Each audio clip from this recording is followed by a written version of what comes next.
Herzlich willkommen zu Future Skills, Fähigkeiten für die Arbeitswelt von morgen. Ich sitze hier mit meinem geschätzten Kollegen Per Jochumsen und unserem heutigen Gast Stefan Rook.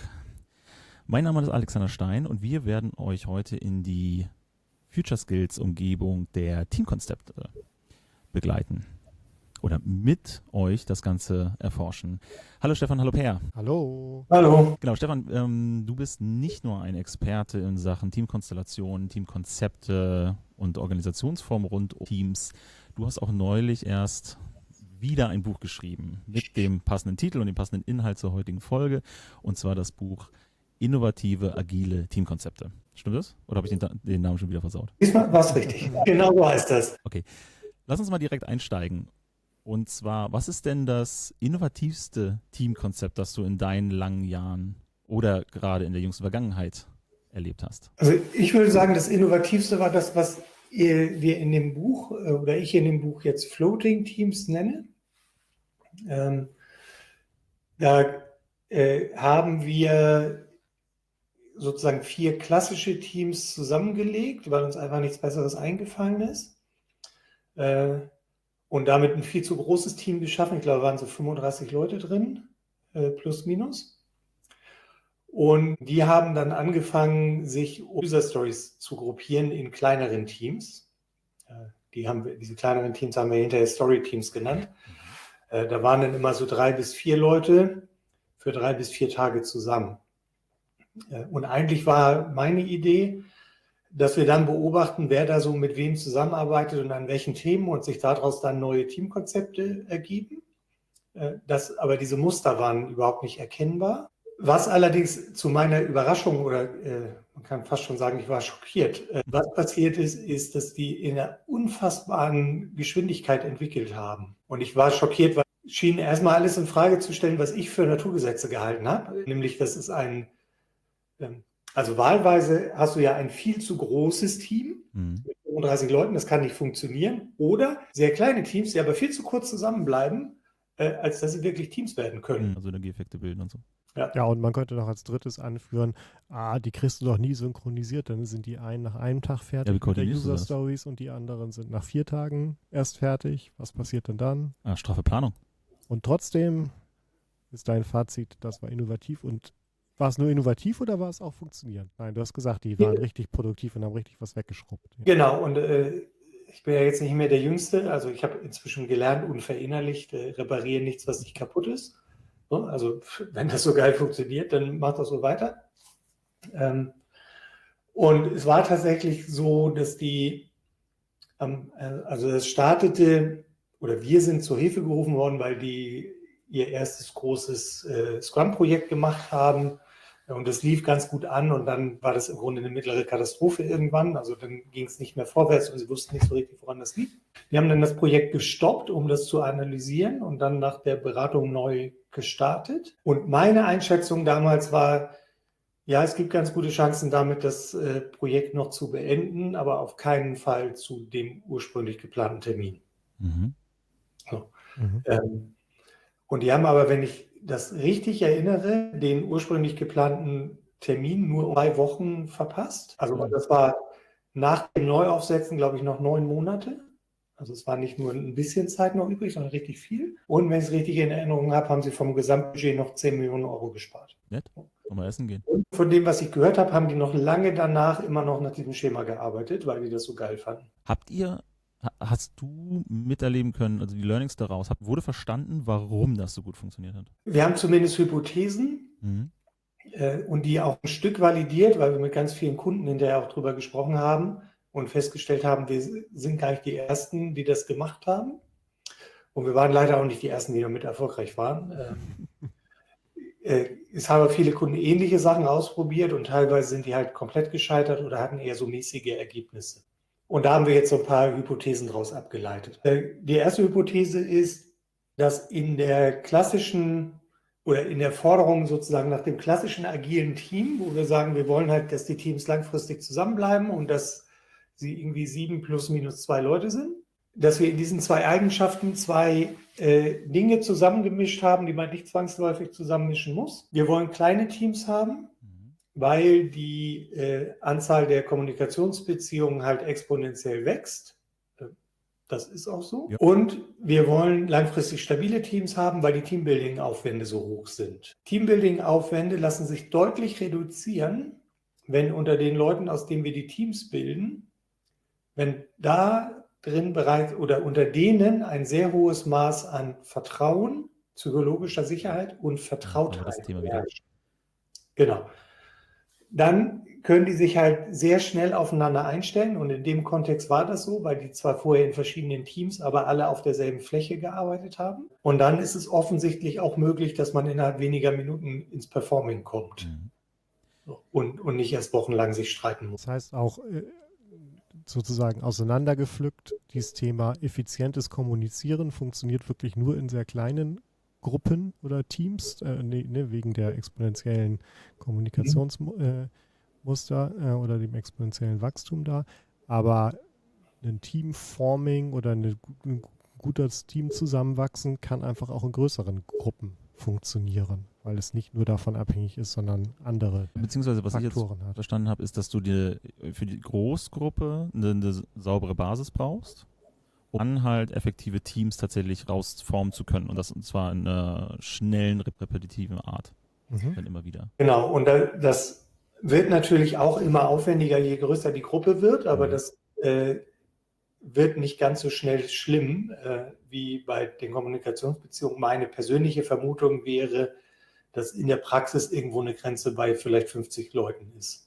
Ja, genau. Wenn man viel Zeit drauf investiert, also bei Fluggesellschaften mit den Flugcrews oder im Militär, da macht man das wohl auch in größerem Kontext, aber da hat man deutlich mehr Zeit fürs Training. Genau, und du hast halt auch vielleicht weniger Komplexität in dem Konzept. Ne? Also das ist einen abgekapselten Kontext.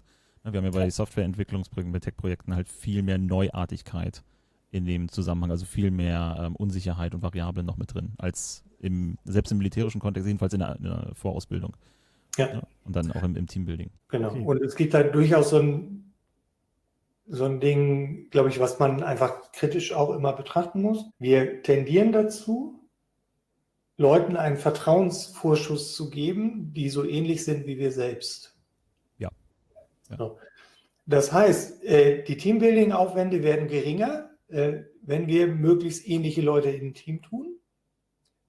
Dann sinkt aber die Diversität und das hat dann andere potenziell negative, weil dann Kreativität eingeschränkt ist und so weiter. Genau, und am Ende geht es dann wieder darum, einen Sweet Spot rauszufinden. Ne? Genau. So, wir können ja natürlich auch in Themen wie Unternehmenskultur reingehen. Ja, und das ganze Minenfeld. Also wir müssen ja nicht mal unbedingt gleich sein, aber wenn wir die Empfindung haben, dass alle nach den gleichen Regeln spielen, wenn wir über Zeremonien, über Symbolik und so weiter, können wir da wahrscheinlich auch zurückgreifen. Ja, das begrenzt natürlich das potenzielle Ausmaß an Individualität und damit halt auch Kreativität. Witzig. Eine Sache, die ich da noch reinschreiben muss, wusstet ihr, dass Tuckman mittlerweile widerlegt ist in der Psychologie? Weil du die Teamphasen, beziehungsweise die neuere Studien haben halt nicht nachweisen können, was Tuckman mit seinen Teamphasen aufgestellt hat. Und der aktuelle Kenntnisstand da ist, oder die Annahme ist tatsächlich, dass die Phasen nicht so sauber hintereinander laufen, wie er das halt aufbereitet hat, sondern dass sie mehr oder weniger ständig passieren, ne, und gleichzeitig. Und das ermöglicht ja auch wieder, das als Grundlage genommen, erlaubt uns ja dann wieder auch darüber nachzudenken, okay, wir können Teambuilding tatsächlich wesentlich schneller betreiben, als wir es in der Vergangenheit gedacht haben. Ja, was ja auch deine Situation dann bestätigt, wie du schreibst. Ist das jetzt so, dass du sagen würdest, in sehr vielen oder in allen Situationen ist das dein favorisiertes neues Setup oder welche Faktoren spielen da eine Rolle, abgesehen von der maximalen Größe? Irgendwas zwischen 30 und 50 hast du ja spekuliert, knallt's. Was für Rahmenbedingungen würden dich noch dazu bringen, zu sagen, oh, das ist ein Setup, wo das eventuell überlegenswert ist und das ist eins, wo du vielleicht sogar partout sagen würdest, tu es nicht, nimm ein anderes Teamkonzept? Also es gibt noch ein paar weitere Aspekte oder Vorbedingungen. Der erste Punkt ist, es braucht bei allen Beteiligten im Team ein relativ hohes Qualitätsbewusstsein. Also diese Kurzlebigkeit der Teams kann halt dazu einladen, in eine Fire-and-Forget-Haltung zu gehen. Ne? Also ich Auch rock mehr jetzt mit sinnvoll. den anderen 3 Tage lang diese User-Story runter. Und wenn die nicht richtig funktioniert, ist wahrscheinlich nicht mein Problem. Das fällt vielleicht jemand anderem auf die Füße. Mhm. Das würde dann auch in der Gesamtteamdynamik relativ schnell wahrscheinlich kollabieren und in Blaming ausarten, wenn das passiert. Mhm. Dann gibt es einen Punkt mit dem Heimatgefühl. Also die klassischen agilen Teams in ihrer Größe und Stabilität bieten halt für viele Teammitglieder eine emotionale Heimat. Mhm. Und das ist jetzt eingeschränkt. Die Story-Teams sind zu kurzlebig dazu. Und das große Floating-Team kann einen Teil leisten, aber nicht das Gleiche, weil ich einfach mit 35 Leuten nicht die gleiche Verbundenheit habe wie mit 7. Ja, aber ist das wirklich ein Nachteil? Ich habe mir über das Thema schon häufiger Gedanken gemacht und lokale Optimierung führt zu globale Suboptimierung und Zugehörigkeit in- und Outgroup und so weiter. Ist das nicht vergleichbar mit der Situation, ob ich jetzt mal ganz abstrakt gesagt, aber ein familiärer Mensch bin und dafür weniger nationalen Bezug habe, ne? Hauptsache ich bin in meiner Gruppe, oder ob ich sehr, sehr locker bin im Umgang, ne? im Umfeld mit sozialen Kontakten, aber sehr national verbunden bin. Also ich habe halt einfach eine andere Ebene, der ich mich zugehörig fühle. Und das ist auch eindeutig spürbar, ne, in meinem Alltag, wie ich durch soziale Kontexte laufe und mich orientiere. Aber keine der Ebenen ist besser oder schlechter als die andere. Nee, eine Vermutung ist, dass es zumindest für einen Teil der Leute, also die Präferenzen sind ja unterschiedlich, ne? Dass es für einen Teil der Leute die große Gruppe aber zu wenig ist und dass es dann faktisch dadurch kompensiert werden muss, dass ein Teil der Heimat im zu lösenden Kundenproblem gefunden wird. Nicht bloß in der Gruppe. Ja. Und das ist ja eine Herausforderung, vor der im Grunde fast jedes Unternehmen steht, weil durch den größeren Anteil von Remote-Arbeit dieses Heimatgefühl sowieso eingeschränkt wird. Klar, weil ich nicht mehr über die Büro-Kaffeeküchen-Situation klären Genau. kann. Ne? Also das braucht man und dann das ist auch die Überleitung zu dem nächsten Punkt. In dem Floating-Team-Konzept kann ich ja faktisch nur mit einem Product Owner arbeiten. Mhm. Es gibt ja nicht 4 Teams, für die ich 4 Product Owner haben könnte, haben wir auch gemacht. So, und ein Product Owner wird nicht für 35 Leute User Stories schreiben können. Ja. Das heißt, das muss das Team selber tun. Und das geht nur, wenn das Team ein sehr gutes Verständnis der Kundensituation und des zu lösenden Kundenproblems hat. Genau, ich muss jetzt wieder Kontext teilen. Genau. Ja, und die Leute mitdenken lassen. Ja. Und dazu muss natürlich ein Stück Bereitschaft da sein. Und da muss man einfach, also in diesem Projekt hatten wir natürlich ein Stück einen Startvorteil, weil jeder wusste, dass die Kacke so richtig am Dampfen war. Und dann natürlich relativ große Bereitschaft da war, auch Dinge zu tun, die vielleicht jetzt nicht die Top-Präferenz wäre. Und So, wobei man auch sagen muss, also am Ende haben nicht alle Teammitglieder User Stories geschrieben. Ja. Ne? Es haben sich dann so ein paar rausgebildet und das hat gepasst. Und wir brauchen hier wieder das Thema mit der Sicherheit, mit der psychologischen Sicherheit, weil ich natürlich, angenommen der Senior-Programmierer bin, ich werde dann von meinem Skill-Level her im Verhältnis schlechter sein im Erfassen von Anforderungen, ne, oder in der Kundenkommunikation. Und das muss akzeptabel sein für alle Beteiligten. Ich darf dadurch nicht mein Gesicht verlieren als Experte. Ja? Das ist ja häufig das, wo die Leute sich dann nicht raustrauen aus ihrer Box, weil sie wissen, das ist mein Safe Space und dahinter werde ich getadelt. Und das bringt mich zu einem zweiten Punkt. Bedeutet das dann auch, dass wir jetzt immer alle lieb und nett sein dürfen? Also dieser raue Umgangston, auch dieses typisch deutsche, kalte oder eine effizienzgetriebene Kommunikation funktioniert ja nicht, weil wir unbedingt diese psychologische Sicherheit brauchen? Müssen wir da Einschränkungen hinnehmen, dann in der Art und Weise, wie wir insgesamt miteinander umgehen? Das scheint mir jetzt nicht spezifisch zu sein für diese Teamidee, oder? Hm. Also das wäre ja generell so. Also wo das wieder mit reinschwebt, ne? Dass wir vielleicht ein bisschen menschlicher miteinander umgehen sollten. Ja, also das würde ich auf jeden Fall unterschreiben. Ja, aber es ist ja schön, ne? Weil es auch immer wieder aufploppt. Ne? Alle hören auf mein Kommando oder ja, das ist vielleicht doch nicht der Weg. Ja, und das ist auch nach meinem Gefühl auch durch die Remote-Arbeit nicht zwangsläufig, aber tendenziell lädt es natürlich eher dazu ein, ne? Das sehr effizienzgetrieben zu machen. Videokonferenzen sind für die meisten Leute anstrengend. Kaum jemand hat Bock, da unnötig lange drin zu sitzen. Wenige sind geschult, Smalltalk über die Kamera zu machen. Ja. Also nicht alle sind in Internetforen aufgewachsen. Ja.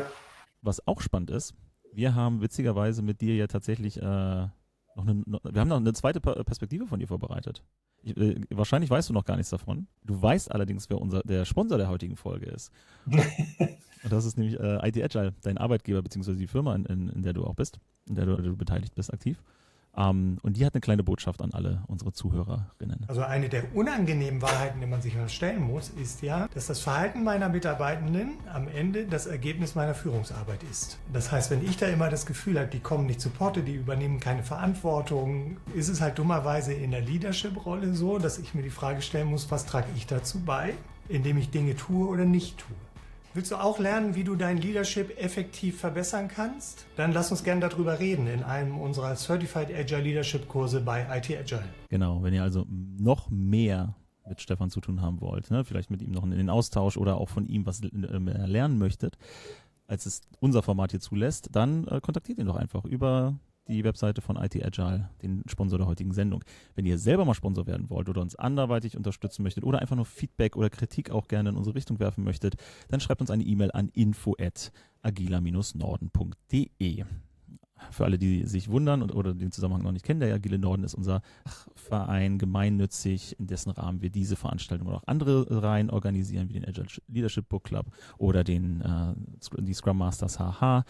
Und diverse noch. Dieses Jahr zum Beispiel auch die Ale in München, endlich mal wieder in Deutschland. Wenn ihr dort aktiv werden möchtet, könnt ihr das auch bei uns tun. Anmeldeformulare findet ihr auf unserer Webseite agila-norden.de. Zurück zu Stefan, also zu diesem Stefan, dem Live-Stefan, nicht dem aufgezeichneten. Aber da musstest du selber einmal lachen, das wusstest du nicht, ne? Wir haben endlich einen neuen Werbespot von euch bekommen für unsere neue Stefan. Ja. Alles gut. Also, das ist ja auch eine Top-Performance von deiner Seite. Wir sind ja jetzt schon ein bisschen reingestiegen und darum möchte ich das einmal auch für alle, die uns zuhören, konkretisieren. Der Name des Programms ist ja Future Skills, Fähigkeiten für die Arbeitswelt von morgen. Wie kommst du darauf, Teamkonstellation oder Organisationsform generell um Teamstrukturen herum zu bilden, ein Future Skill ist? Ich gehe mal ganz weit zurück. Als ich angefangen habe mit der agilen Entwicklung 1999 und die Folgejahre, da war der Standardfall, dass ein Team ein Stück Software bzw. ein Softwareprodukt entwickelt und verantwortet hat. Und dass man mehrere Teams hatte, die hochgradig abhängig waren, das gab es auch, war aber eher ein Edge Case. Und das hat sich inzwischen vollständig gedreht. Also, dass wir ein Team haben, die ohne Abhängigkeiten von anderen Teams irgendwie ein Softwareprodukt bauen, das gibt es so gut wie gar nicht mehr. Der Regelfall ist, wir haben ganz viele Teams, einige von unseren Kunden über 100, die irgendwie abhängig voneinander sind. Und ja, kann man sich immer drüber streiten, braucht man wirklich so viele Leute und was sind das für komische Produkte und so. Aber erstmal sind die halt da. Und aus meiner Sicht haben wir in der agilen Community diesen Wechsel so ein bisschen verpennt. Also da gab es dann Skalierungsframeworks natürlich, wie Safe und Less und Scrum at Scale und Nexus und so weiter. Aber das hat das sozusagen eher versucht, auf so einer mechanischen Ebene zu adressieren. Und dann gab es so Dogmatiker wie mich, die gesagt haben, diese Frameworks sind im Grunde alles Scheiß, das ist Blueprint und man muss irgendwie seine eigene Struktur finden und so. Haben aber dann wenig Hilfestellung gegeben, wie denn diese Struktur aussehen könnte. Und deswegen haben wir, glaube ich, auch relativ lange nicht gecheckt, dass dieser Wechsel von ein Team zu vielen Teams im Grunde ein Stück so eine Änderung des Paradigmas braucht. So, also ich gucke da immer drauf auf 4 Dimensionen, also wenn wir über mehrere Teams reden, wo man sagt, es wäre ideal für ein agiles Team, alle diese 4 Dimensionen zu optimieren. Das Team soll klein sein, das Team soll langfristig stabil sein, das hatten wir schon. Das Team soll einen großen Wertschöpfungsfokus haben und das Team soll einen Themenfokus haben, damit es ein Thema hat, in dem es sich professionalisieren kann. Die klassische Art, Teams zu bilden, also das, was heute so Standard ist, zum Beispiel nach Customer Journey oder wir nehmen die Bounded Context aus dem Domain-Driven Design oder Team Topologies mit Stream-Aligned Teams, führt im Grunde alles ja zu ähnlichen Ergebnissen, arbeitet oder lebt damit, dass es Defizite bei der Wertschöpfungsorientierung gibt. Sonst hätten wir die Abhängigkeiten nicht. Und meine These ist, wenn wir mit mehreren Teams unterwegs sind, ist es unmöglich, alle 4 Dimensionen ins Maximum zu kriegen. Das heißt, wir müssen irgendeine Kröte schlucken. Ja. Mhm. Und was mir wichtig wäre, dass uns erstmal bewusst wird, dass das so ist und wir nicht pauschal immer dieselbe Kröte schlucken, nämlich Abstriche bei der Wertschöpfung zu machen, was aus agiler Sicht schon einigermaßen merkwürdig ist. Also das Allerwichtigste ist die Wertschöpfung und da knicken wir zuerst ein. Genau, und vor allem in schwierigen Wirtschaftslagen wie aktuell, von vielen wahrgenommen, ist das natürlich ein Kicker, ne? Ja, genau. Und deswegen glaube ich, also ich habe bestimmt 10 Jahre lang meines agil beruflichen Lebens, wahrscheinlich sogar mehr, damit verbracht, die perfekte agile Teamstruktur zu suchen. Mhm. Und ich fände das so schön, wenn es das gäbe, ne? Dass man das einmal so hinzimmert und dann muss man sich nie wieder mit diesem Scheiß Vor allem, beschäftigen. du könntest dann ein Framework verfassen Ja. oder eine Methode niederschreiben, schreibst du noch ein Buch darüber und dann hast du ausgesorgt. Ja, genau. Aber dass du noch arbeitest, signalisiert uns ja, dass du sie noch nicht gefunden hast. Genau, und ich glaube, es geht auch nicht. Mhm. Und der Skill jetzt ist, glaube ich, tatsächlich da experimenteller zu werden, mit mehr unterschiedlichen Ansätzen zu experimentieren und insbesondere nicht zu glauben, dass es sinnvoll ist, den einen Ansatz auf alles drauf zu bügeln. Ich würde auf keinen Fall sagen, dass Floating-Teams jetzt generell den statischen Teams überlegen wäre, ne? Oder Mission-Teams oder mobile Teams, das sind die 2 weiteren Konzepte, die in dem Buch vorkommen, sondern dass man das halt situativ auswählen muss, was gerade notwendig ist. Wir wollten Floating-Teams jetzt schon als Hype ausrufen.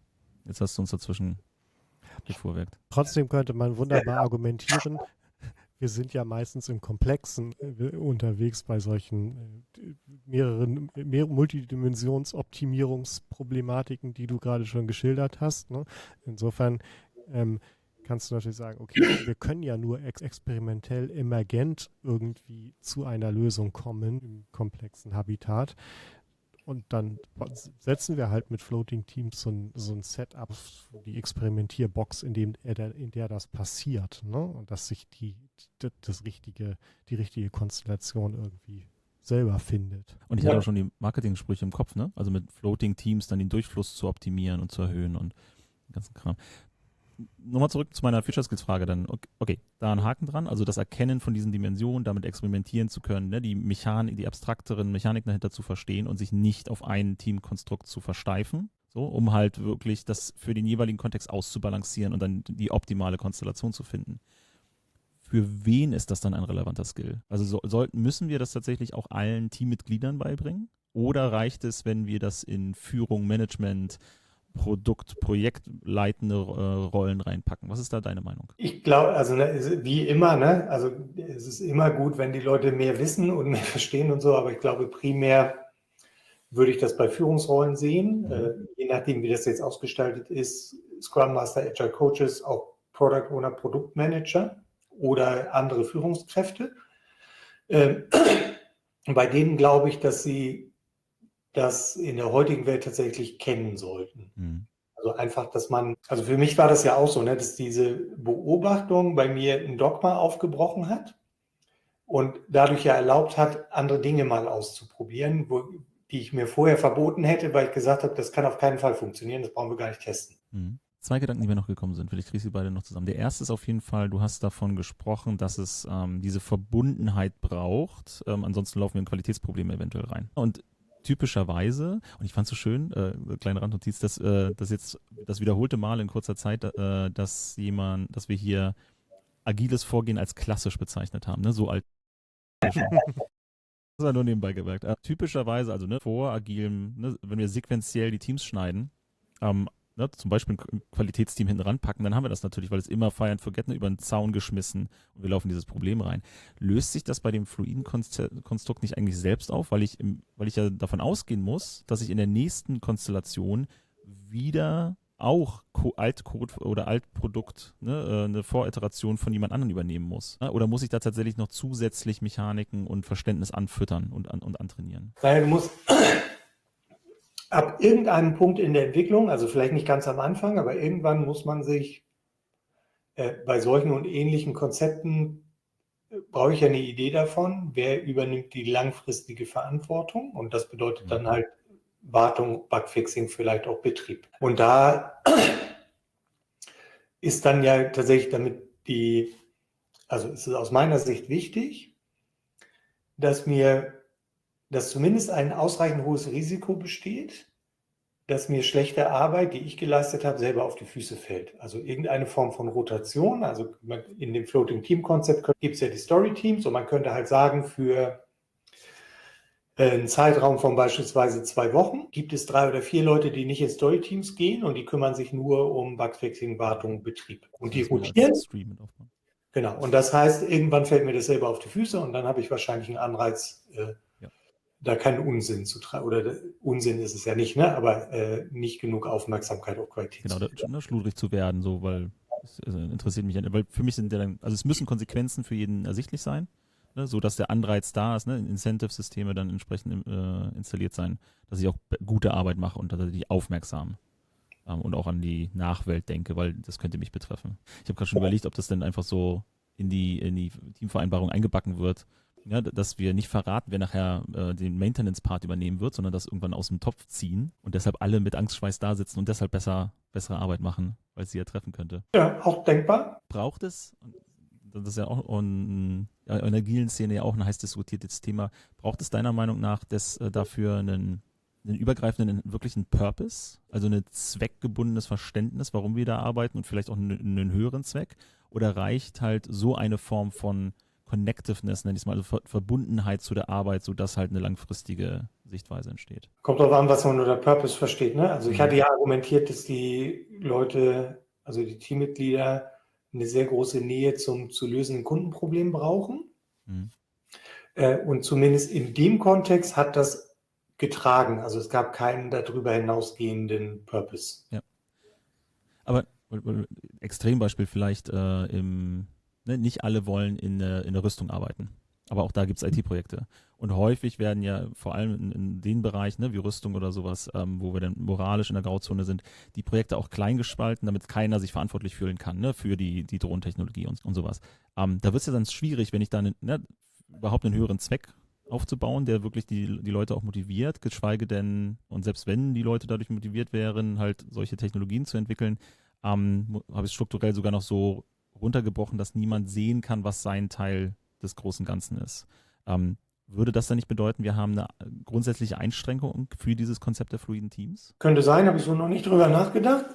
Und du hast ja im Grunde 2 Sachen gesagt. Also das eine ist, wir schneiden es absichtlich klein, damit niemand die Leute nicht die volle Verantwortung haben. Ne? Also ein bisschen so wie keine Ahnung, bei der Todesspritze. Also das ist jetzt vielleicht ein krasser Vergleich, ne? Aber da gibt es auch nicht einen und sondern mehrere, die irgendwie Spritzen drücken, und nur in einer ist Gift. Das wäre tatsächlich, glaube ich, eine Einschränkung, potenziell. Auf die Geschichte mit der intrinsischen Motivation gucke ich ein bisschen anders drauf. Ich würde erstmal davon ausgehen, dass die Leute, die in der Rüstung arbeiten, darin eine intrinsische Motivation finden. So, und insbesondere in der aktuellen Situation hat sich das bei vielen ja auch geändert. Ja. Und das würde ich einfach nicht abwerten. Also ich habe mal einen Kunden beraten, die hatten in relativ kurzer Zeit relativ viele Kündigungen in der IT, und die IT-Leitung hatte sich dann Sorgen gemacht, dass irgendwie die Stimmung so schlecht ist und dass sie möglicherweise selber was dazu beitragen und noch viel mehr Leute kündigen. Weil sie den Verdacht hatten, dass sie selber was dazu getragen haben, haben sie mich dann beauftragt, zu gucken, was das Problem ist oder ob das Problem ist. Und dann habe ich unter Verschwiegenheit Interviews geführt, und die IT-Leitung hat gesagt, ja, sie können sich vorstellen, dass das auch am Produkt liegt, weil die haben so Dating-Plattformen entwickelt, aber in der Schmuddelecke. Ne? Also die Werbung lief auf YouPorn und so dafür. Und dann habe ich dazu auch die Entwickler befragt. Und was ich immer wieder als Antwort gekriegt habe, ist halt, dass sie gesagt haben, ja klar, der Purpose ist nicht so, als würde ich jetzt hier ein Medikament gegen Krebs entwickeln oder so. Aber ich wüsste nicht, warum das, was ich hier tue, weniger sinnstiftend sein sollte, als Waffen für World of Warcraft zu programmieren. Also ich sorge hier dafür, dass die Leute Spaß miteinander haben, niemand wird betrogen, trägt irgendeinen Schaden davon und so weiter. So what?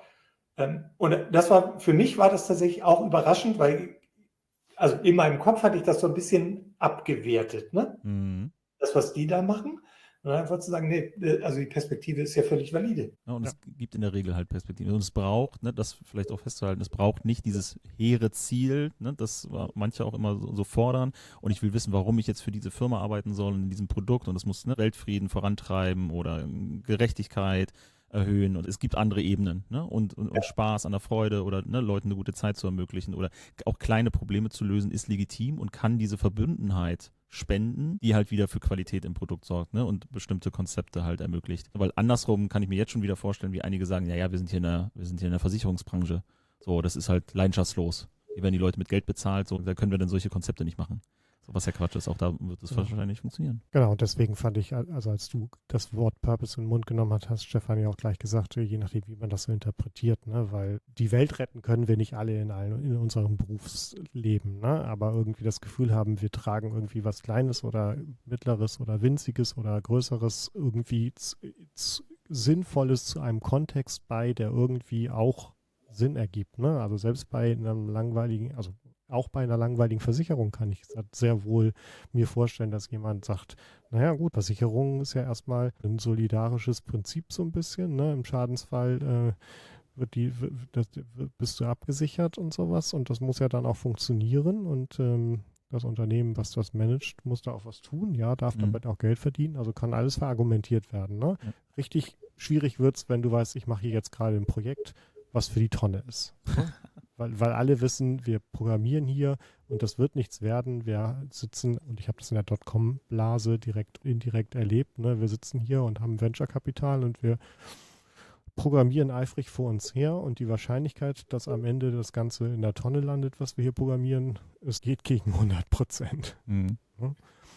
Da ist es schwierig. Oder ich hatte mal ein Team, die saßen halt ein Jahr lang rum, nachdem sie dann tatsächlich die Deadline für die 1.0er-Version geschafft haben mit Biegen und Brechen, weil konzernintern kein Kunde zu finden war. So, es wollte halt keiner haben. Ja, das ist ein super Ding, machen wir auch irgendwann. Und nach einem Jahr haben sie es geschafft, halt den ersten Kunden zu kriegen, bis dann halt intern die nächsten nachgerutscht sind. Aber das ist halt das ist schwierig mit der Connectiveness. Da kann das Produkt ja noch so gut sein. Okay, wir haben da ein bisschen reingetunkt, wir sind da ein bisschen abgetaucht in den Aspekt.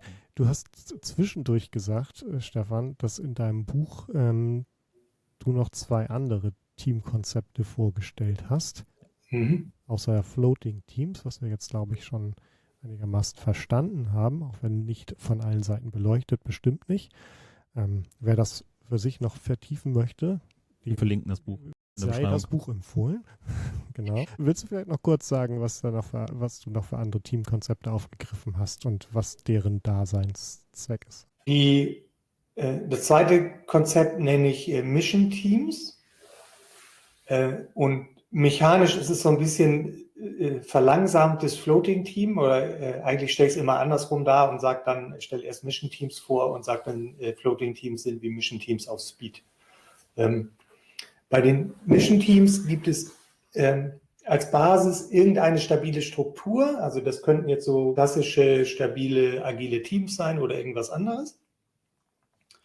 Und jetzt rekrutieren wir aus dieser Struktur Teammitglieder für Mission Teams. Die Mission Teams bleiben nur so lange zusammen, bis eine Mission oder ihre Mission erledigt ist. Da gibt es aus der Praxis Hinweise, dass wahrscheinlich eine gute Mission-Dauer vielleicht 3 bis 4 Monate ist. Danach gehen die Leute wieder zurück in die stabile Struktur. Also wir haben wieder Rotation. In der Regel das wird man mitunter anwenden. Wenn du sagst, hier gibt es ein wichtiges, übergreifendes Feature, an dem eine ganze Reihe von Teams beteiligt wären und wir haben einfach nicht die Zeit, so lange zu warten, bis die diese ganzen Abhängigkeiten koordiniert haben. Und dann setzen wir halt Leute daran, die fokussiert, die dieses Feature implementieren und wenn die fertig sind, liegt natürlich erstmal Bugfixing, Wartung und vielleicht Betrieb bei den statischen Teams. Und deiner Begriffswelt, wie würdest du das zu so einer zu dem Begriff Taskforce abgrenzen oder hat es da Parallelen? Ja, im Grunde ist das sehr ähnlich. Faktisch ist es tatsächlich auch sehr ähnlich zu Projekten. Die sind ja aus dem gleichen Grund erfunden worden. Also, dass man festgestellt hat, bestimmte Sachen lassen sich da war die statische Struktur die Abteilungsstruktur. Bestimmte Dinge dauern viel zu lange, wenn wir das über die Abteilungsstruktur verwalten oder wir kriegen es nie fertig. Wir müssen hier mal mit Wumms. Dann brauchen wir ein Projekt, um das umzusetzen. Und da habe ich natürlich auch immer wieder Rückfragen. Sind dann Missionen einfach Projekte mit einem fancy Namen? Higher Purpose. Ja, und so wie ich das abgrenzen würde, erstens Missionen verfolgen ein Missionsziel, das heißt, sie wollen irgendeine Wirkung erzielen. Wie sie das machen, finden sie selber raus. Projekte kriegen in der Regel ja eine Anforderungsliste, die umzusetzen ist. Also man könnte es auch anders machen, aber faktisch ist das einfach Stand. Und Erfolg im Projekt ist, ich habe diese Anforderungsliste in Time und Budget umgesetzt. Erfolg der Mission ist, die Wirkung ist eingetreten. Ja. Zweiter Unterschied, alle Mitglieder im Missionsteam sind Fulltime da drin. Also da finde ich die Metapher einer Raumfahrtmission schön, weil die Leute sind entweder im Raumschiff oder nicht. Ja. Und jetzt würden Veteranen sagen, ja, so waren Projekte auch immer gedacht. Ja, ist so. Faktisch habe ich das extrem selten gesehen, sondern in der Regel wird halt da mit Splitheads gearbeitet. Also das heißt, Leute werden auf mehrere Projekte verteilt und dann nimmt das ganze Drama. 30% hier, 20% noch da drüben. Genau. Das wären aus meiner Sicht so die beiden Hauptunterschiede, die ich zu Projekten mache. Ist das, weil ich nicht in einem Buch, aber in irgendeinem Blogartikel neulich auch über fluide Teams oder Teamkonzepte, ist das Number One Anti-Pattern, was man vermeiden sollte? Split-Heads, egal was für eine Teamkonzept man nutzt? Definitiv. Also wir haben im Büro so Postkarten und auf einer Postkarte ist ein Spruch, der angeblich eine Übersetzung eines chinesischen Sprichworts ist. Der Mann, der 2 Hasen jagt, fängt keinen. Also Split-Heads zu haben, bedeutet ja, dass die armen Leute, die das betrifft, im Grunde von denen verlangen wir Multifokus, dass sie sich auf mehrere Sachen gleichzeitig konzentrieren. Das funktioniert einfach nicht. Deswegen finde ich tatsächlich diesen Begriff Split-Head, also den kennen ja viele nicht, aber ich finde den so geil, weil der metaphorisch passt. Mit der Axt durch, ja. Genau, mit der Axt durch. Da hast du jede Menge Kopfschmerzen, aber eigentlich kriegst du nichts mehr gebacken. Und insbesondere bei den Ideen von Agilität ist halt Fokus unfassbar wichtig und dann Leute irgendwie zu teilen. Dumme Idee. Ja. Wer darauf gekommen ist. Ja, und es gibt natürlich immer Zwänge, die das irgendwie naheliegen und dann muss man auch mit der Realität umgehen. Keine Frage, aber sich der Realität an der Stelle zu ergeben, das funktioniert nicht. Dann würde ich lieber auf die Mission Teams verzichten. Also wenn man sagt, die einzige Möglichkeit, das zu tun, ist, dass da nur Splitheads drin sind, dann würde ich sagen, lass es. Ja. Dann mach lieber das mit den statischen Teams weiter. Eine Frage, die ich noch loswerden möchte, nochmal kurz zu den fluiden Teams, bevor wir dann nochmal über die dritte Teamstruktur sprechen. Ist Pair Programming eine Form von fluiden Teams? Also habe ich nie so betrachtet oder drüber nachgedacht, aber klar, ne? Also könnte man sagen. Also wenn man sagt, ein Pair bleibt für so lange zusammen, bis die User Story fertig ist. Genau, für einen bestimmten Auftrag, also eine bestimmte Aufgabe. Das Bild ist mir gerade gekommen, das ist ja im Grunde ein bisschen weitergegriffen als nur das Programmieren, was ja viele beim Pair-Programming so einschränkend sehen. Und es ist halt nicht nur ein Task oder oder so eine Subaufgabe, sondern halt ein bisschen größerer Kontext und ein bisschen, ein Stück weit länger. Aber die Parallelen sind definitiv da. Also es ist die gleiche Mechanik, halt nur nochmal anders gedacht, auf den Gesamtkontext des Teams gestülpt. Genau, das dritte, ist das dritte nennen wir mobile Teams, weil die mobil in dem Produkt sind. Und das ist schon vor Ewigkeiten in dem LEST-Framework formuliert worden, da heißt es Feature-Teams. Ich finde nur den Begriff leider nicht mehr nützlich, weil alle möglichen Leute alles mögliche Feature-Team nennen. Also, und die Idee ist hier, wir benutzen im Grunde klassische agile Teams, also sie sind klein und sie sind langfristig stabil. Das ist halt anders als bei Mission Teams und Floating Teams. Wir heben aber den festen Themenfokus auf. Also sprich, ein Team könnte immer noch eine Spezialisierung haben, beispielsweise Suche. Wir würden aber ein businessrelevantes Feature einem Team in die End-zu-End-Verantwortung geben. Und das würde bedeuten, dass das Team sich in die Bereiche des Produktes einarbeiten muss, die dafür auch zu ändern sind. So, zum Beispiel Suchergebnis und Artikeldetailseite oder so. Und dann bilden sich T-Shaped Skillsets auf Teamebene raus. Also so wie man das für Individuen in agilen Teams in der Regel hat. Also es gibt eine Spezialisierung und dann arbeite ich mich in angrenzende Bereiche ein, und zwar so weit, wie das für den Flow notwendig ist. Und das, finde ich, wird in der Praxis viel zu wenig praktiziert. Und es ist aber auch ein schönes Beispiel für Unterschied zwischen Theorie und Praxis, weil eigentlich könnte man sagen, damit ist dieses ganze Abhängigkeitsdesaster ja final gelöst. Und das ist schon länger als 10 Jahre bekannt, wie das geht. Aber in der Praxis wird es sehr selten angewendet und es gibt auch gute Gründe dafür. Also so Base-Level-Gründe, die könnte man aber leicht beseitigen, ist, es setzt ein Mindestmaß an Vertrauen zwischen den Teams voraus. Weil da, wo ein Team in dem sozusagen angrenzenden Bereich ändert, zum Beispiel das Suchteam in dem Suchergebnis, fallen ja die Änderungen, die es in dem Suchergebnisbereich macht, dem Suchergebnisteam auf die Füße. Das hat ja die langfristige Verantwortung, Bugfixing und so weiter für diesen Code dann am Hals. Das heißt, man muss mindestens, also wenn man glaubt, dass die Leute in dem anderen Team Freaks sind, dann wird man das nicht tolerieren können und dann fängt man an dann müssen wir erstmal 4-Augen-Prinzip von Check-in machen und so weiter und dann baut man Bürokratie auf. Wobei das lässt sich aus meiner Sicht relativ leicht fixen. Schwieriger ist, dass die ganze Idee mit der Einheitlichkeit des Produktes steht und fällt. Also weil wenn man jetzt so aktuellen Microservice-Trends folgt, ist es ja im Extrem gedacht so, dass ein Team ein oder mehrere Microservices besitzt und darin machen darf, was es will. Also inklusive Technologie-Stack, Entwurfsprinzipien und wenn man es ganz weit treibt, Programmiersprachen.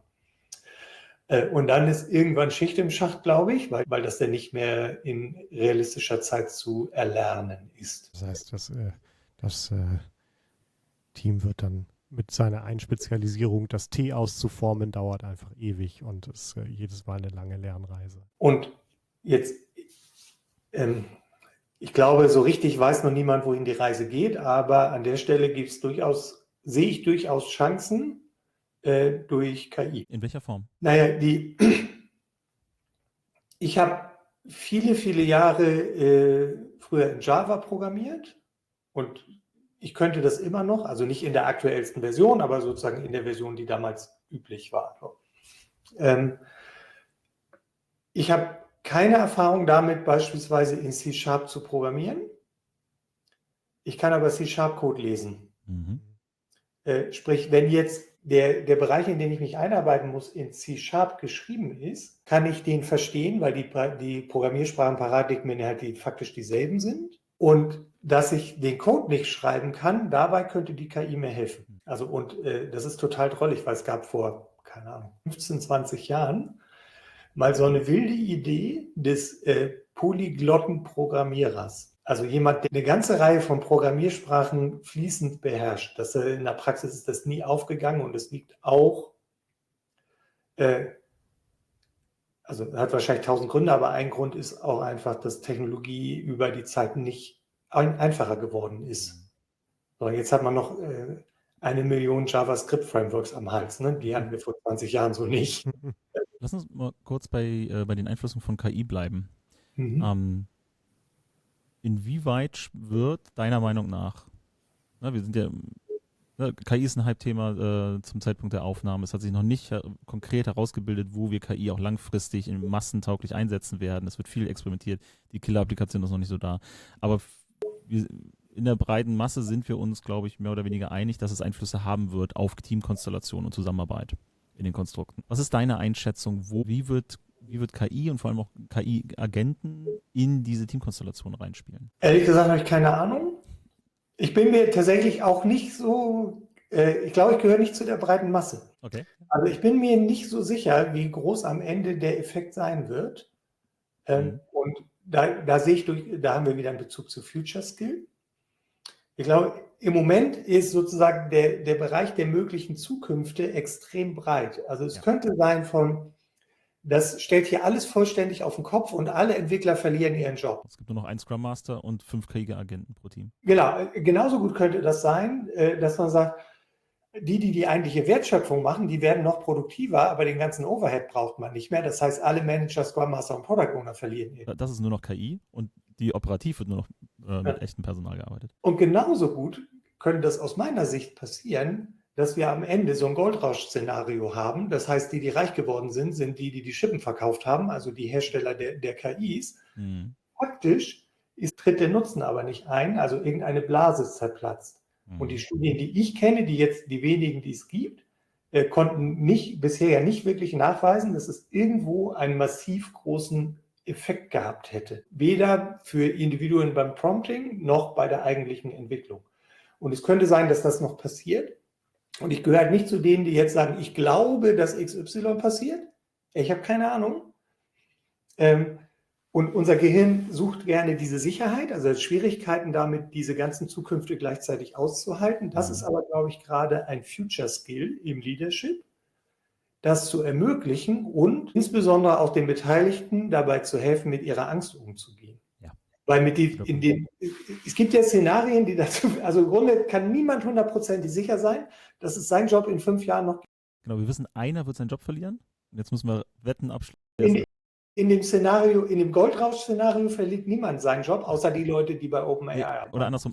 Die brauchen den auch nicht mehr. Die sind ja reich. Also alle anderen verlieren ihren Job, weil das Geld woanders hingegangen ist. Wir sind damit nicht reich geworden. Genau. So, und das muss, glaube ich, und das ist, glaube ich, offensichtlich, Angst ist kein guter Begleiter, um jetzt wirklich produktiv zu arbeiten. Wir haben ja schon über psychologische Sicherheit gesprochen, ne, für Team-Performance. Genau.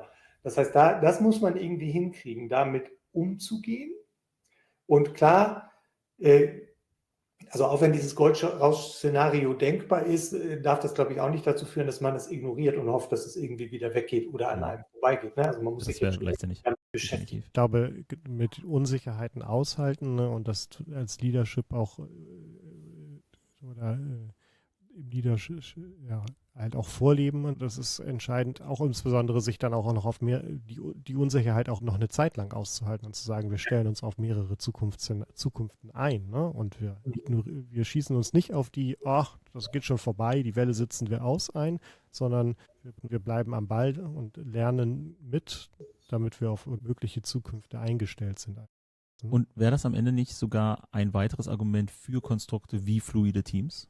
Weil ich ja statt echten Menschen auch dann relativ zügig bei Bedarf oder bei der entsprechenden Entwicklung in der Zukunft KI-Agenten, ne, und Roboter, künstliche Lebewesen mit reinstreuen kann in meine Struktur. Definitiv. Und die haben natürlich erstmal weniger Stress mit Kontextwechseln. Das ist der einzige Vorteil. Ja. Und da finde ich noch interessant, ich weiß gar nicht, von wem ich das ursprünglich gesehen habe, aber eben so ein Szenario, wo man sagt, du hast jetzt nicht mehr ein 7-Personen-Team, sondern du hast vielleicht noch ein Team, das besteht aus 3 Menschen und 4 Agenten.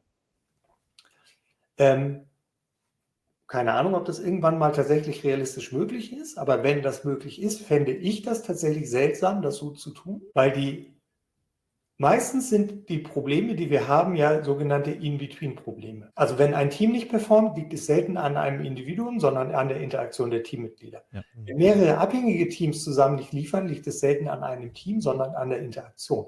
Und jetzt zu sagen, wir machen sozusagen einzelne Teams billiger, weil da weniger Menschen drin sind, löst dieses Hauptproblem der In-Between-Probleme nicht. Ich fände es eigentlich viel naheliegender zu sagen, es gibt weiterhin ein 7-Personen-Team, in dem noch 15 Agenten arbeiten, und dann sind wir wieder bei einem eigentlich zu großen Team. Aber meine Vermutung wäre erstmal, dass sozusagen die Kommunikation mit den Agenten nicht so ist wie die mit Menschen. Also dass wir da jetzt keine Explosion an den Kommunikationsbeziehungen für Selbstorganisation haben. Das heißt, solche Konstellationen denkbar wären, und dann würde ich eher diesen Weg gehen. Und das, was du gerade gesagt hast, das bringt mich zu meinem größten Hindernis in meinem Kopf bisher immer noch bei der Fragestellung. Und zwar, dass die Interaktion unterschiedlich ist, mit KI wie mit echten Menschen, mit Menschen generell. Also ich komme noch gar nicht so weit, dass ich KI-Agenten als Teammitglieder sehen würde. Für mich sind das, genau wie Roboter, das ist halt ein Tooling. Das ist eine andere Kategorie in diesem Setup, über die müssen wir uns auch Gedanken machen. Aber für mich macht es noch keinen Sinn, sie in eine mögliche Teamkonstellation mit einzubinden. Ja, da sind wir, glaube ich, wieder auch in diesem Bereich von weiß man nicht. Also es gibt ja Leute, die behaupten, dass sie das machen und das wahnsinnig gut funktioniert. Auf der anderen Seite beschreiben sie nicht, wie genau sie das tun. Also mir ist es ein bisschen schleierhaft. In meinem Kopf müssten dafür eigentlich die Einträge auf dem Taskboard so wahnsinnig fein detailliert sein, also dass sich so ein Agent wirklich Arbeit pullen kann, dass man fast schon bei klassischem Projektmanagement landen müsste. Aber vielleicht sehe ich auch irgendwas nicht. Ja, und auch kapazitätstechnisch. Ne? Also wir haben ja gesprochen, ne, über Fokus. Das ist ja ein ganz anderes Thema, wenn ich mit der KI arbeite. So, ne? Die Skalierbarkeit der Kapazität im Hintergrund. Also was bedeutet es denn, mehrere Agenten zu haben? Sind das denn einzelne Instanzen einer Technologie? Oder sind das tatsächlich unterschiedliche Agenten, die unterschiedliche Sachen machen? Das ist für mich nicht gleichzustellen mit Individuen, ne? Weil die einfach andere Limits haben, ne? Fokussierungsbedarf. Ich kann mir gerade schwer vorstellen, dass psychologische Sicherheit ein Thema bei der Zusammenarbeit mit KI ist. Außer die Sicherheit, ne? Dass die mir nicht den Job wegnimmt und so, was wir eben besprochen haben. Ja, genau. Das sind andere Mechaniken für mich dahinter. Ja, und also ich habe auch so Berichte gesehen, wo die Leute dann diesen Agenten Namen gegeben haben und damit fremdele ich total. Also vielleicht, weil ich so alt bin, aber jetzt irgendwie tatsächlich eine KI anzusprechen, als Habt ihr wäre keine die... Alexa? Doch, und das ist mir auch aufgefallen, da tue ich das auch.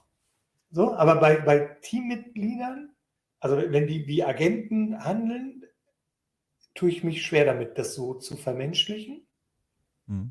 Also, und so fühlt es sich an. Aber vielleicht bin ich auch einfach zu alt dafür. Ich finde das witzig, weil mir ist das auch aufgefallen schon vor einer Weile. Wir haben eine Alexa der ersten Generation und mittlerweile auch mehrere davon im Haus. Und ich spreche, auch wenn ich sie mit einem Namen anspreche, aber für mich ist das immer mehr ein Codewort geworden. Also meine Befehle auch an das Gerät werden auch kürzer. Ne? Ich habe das ganz schnell abgelegt, bitte und danke zu sagen. Und wirklich dann auch rauszufinden, okay, wie muss ich das prompten, ne? Damit halt mein Befehl auch aus jeder Ecke des Zimmers irgendwie sauber gehört wird. Auch meinen Kindern, die reden mittlerweile mit dem Gerät und machen sich einen Timer an für ihre Medienzeiten, ne, oder beim Kochen oder also beim Zähneputzen und so weiter. Aber das ist mechanisch. Die reden nicht wie mit einer echten Person damit, auch wenn das einen Namen hat, auch wenn es eine Stimme hat und so weiter. Das ist nicht drin. Ne? Also es hat einen psychologischen Effekt. Und ich merke aber selber, mit der Nutzungsdauer distanziere ich mich davon intuitiv wieder, weil es halt doch kein Mensch ist. Ja.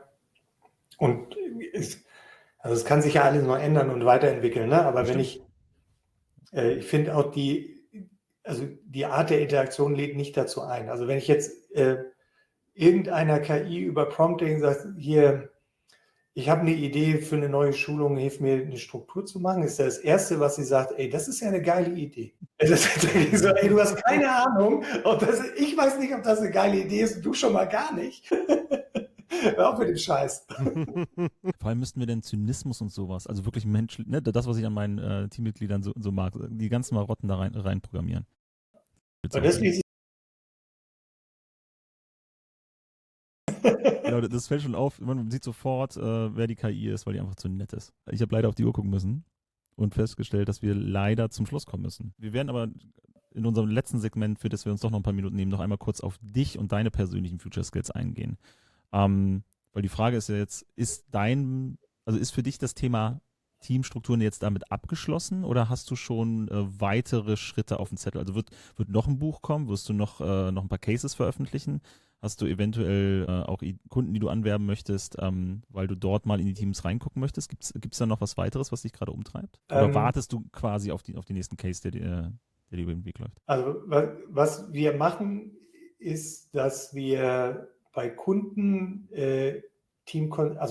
solche Teamkonzepte einführen und dann natürlich, also es war nie das Ziel von dem Buch, jetzt zu sagen, ich definiere quasi ein neues Framework.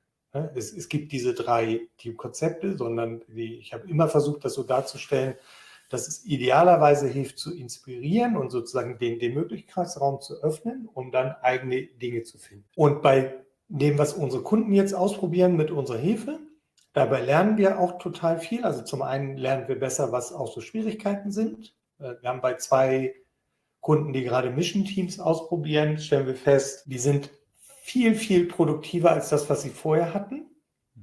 Und das hängt tatsächlich vor allem mit der gestiegenen Motivation zusammen. Also, dass sie jetzt dieses Missionsziel zu verfolgen.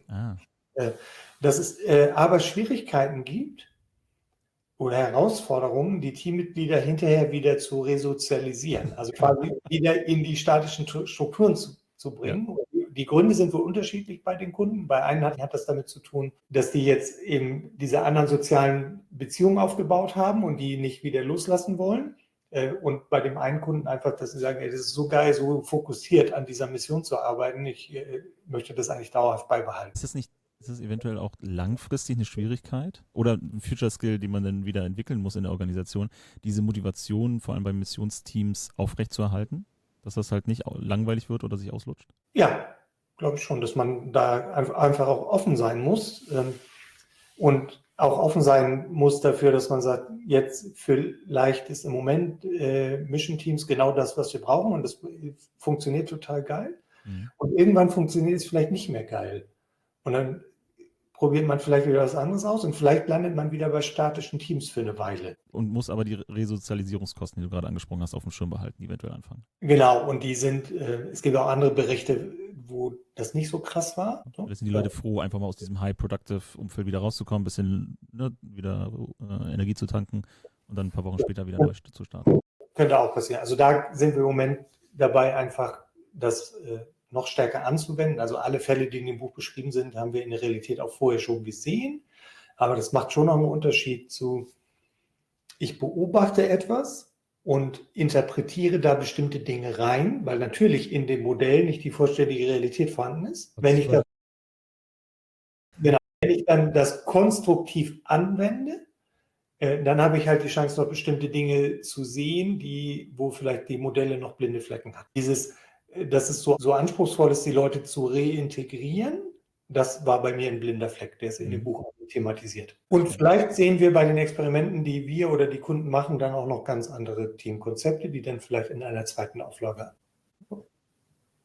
Ich überlege gerade nur, dass diese Resozialisierung natürlich auch wiederum ein Skill ist, also nicht nur ein Kostenfaktor, den man irgendwo mit auf dem Schirm behalten muss, aber auch eine Fähigkeit, die man wieder auch in den Führungspositionen halt, dann auch wieder mitschärft. So ein bisschen, dass man On- und Offboarding da ganz anders betreibt. Dass es nicht nur über die HR gehen kann und dann, wenn die Leute erstmal unterschrieben haben, dann sind sie motiviert und dann läuft das, sondern dass das mit in diese operative Gestaltung mit rein muss, dass ich die Leute halt auch umstrukturiere, wieder reinführe in ein Konstrukt und rausführe wieder in ein anderes oder in einen Pool oder sonst irgendwas. Für dich persönlich, was sind denn deine Future Skills? Was sind denn Themen, mit denen du dich abseits vielleicht auch von Teamstrukturen, aber zukünftig beschäftigen wirst? Gibt es eventuell Bücher, die du dir schon bereitgelegt hast und noch lesen willst über die Sommermonate?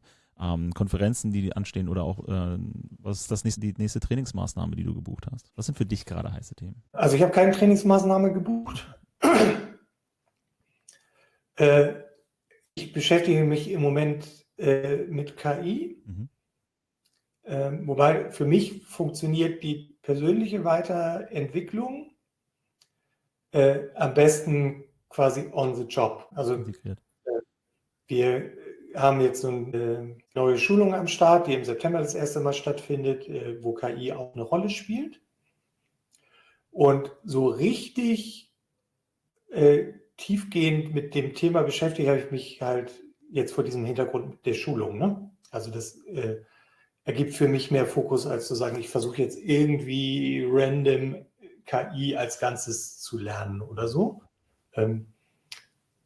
Damit tue ich mich schwerer. Bücher habe ich nie. Also ich lese gerade ein Buch über KI, aber ich sage nicht, welches das ist, weil ich finde das nur mäßig. Okay, gut, dann lassen wir das mal. Das wäre ein bisschen unfair, dann auf irgendwem so rumzutrampeln. Und ich habe zu Hause natürlich einen dicken Bücherstapel, aber der ist so groß, dass ich nicht mal weiß, welches Buch oben liegt. Okay, dann einmal spezifischer, nochmal zurück auf die Teamstrukturen. Neben deinem eigenen Buch, innovative, agile Teamkonzepte, welches kannst du noch empfehlen, wenn man sich mit dem Thema weiter beschäftigen möchte? Also die anderen taugen alle nichts? Nee, das stimmt nicht. Also aber ich lese halt so erratisch und viel auch eher in so Edge-Case-Bereichen.